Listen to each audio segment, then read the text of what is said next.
tweets is that Tommy Robinson has announced his next riot on October the 26th. They won't manage to do any damage to migrant hotels this time because they've been told to go to Downing Street, where the coppers already have pretty heavy-duty guns. So it's a fairly obvious trap. I'm not sure why you'd send thousands of angry men to gullibly go outside Downing Street and get loud, because I've been to Downing Street, you can shout at it, there's not much more you can do there. But why is he doing this? He's doing this because he's being paid to do this, and because they need a narrative. They need a grievance where white people are feeling like there's this two-tier police system. And what happened at the last one is basically a load of people just got hefty prison sentences. And I just don't want that to happen again. But it is inevitably going to happen. Do you think there's a two-tier system?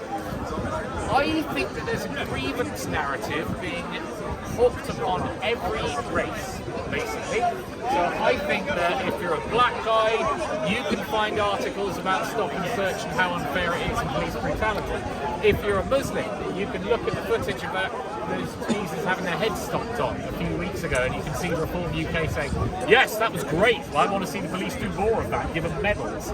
And if you're a white guy, you can look at whatever Reform is saying about two-tier policing. So my belief is that you can pick and choose. There's one to appeal to every race. Key is, you're not a victim, life is hard, deal with it, it sucks. We also have certain rules in this country. We're not America, we don't have free speech, so you don't get to say, burn a migrant hotel. There's not a single person who's ended up in prison who didn't plead guilty to racial incitement. I think the sentences might be super harsh, but I think they're super harsh as a deterrent.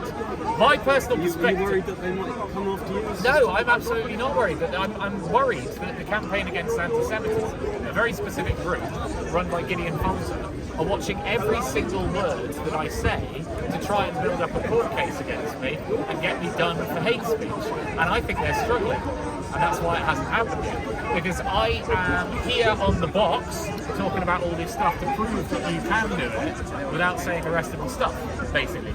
Also, at Speaker's Corner, your rights are protected. And if I got arrested for saying something here, I would like to believe people would pick up a fuss about it, because it's not supposed to happen. I think there are specific bylaws that protect your rights here a bit more. Well, I think